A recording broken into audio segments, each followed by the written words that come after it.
In this video, we discuss how to AirDrop from PC to iPhone, looking into alternative ways to do this wireless file transfer, and answering FAQs on AirDrop PC to iPhone. Part 2. How to AirDrop from PC to iPhone alternative ways.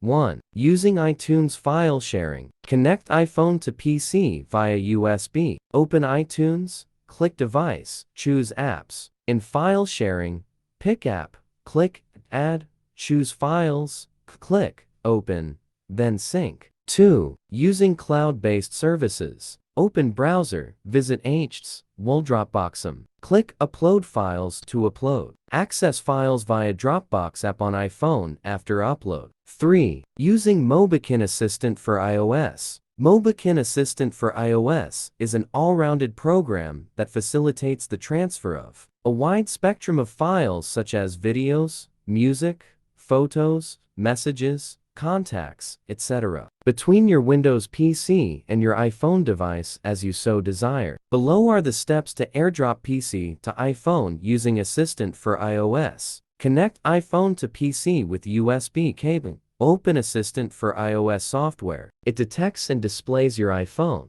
Click desired file category, preview content below. Click Import on top menu. Choose Files from PC to transfer to iPhone.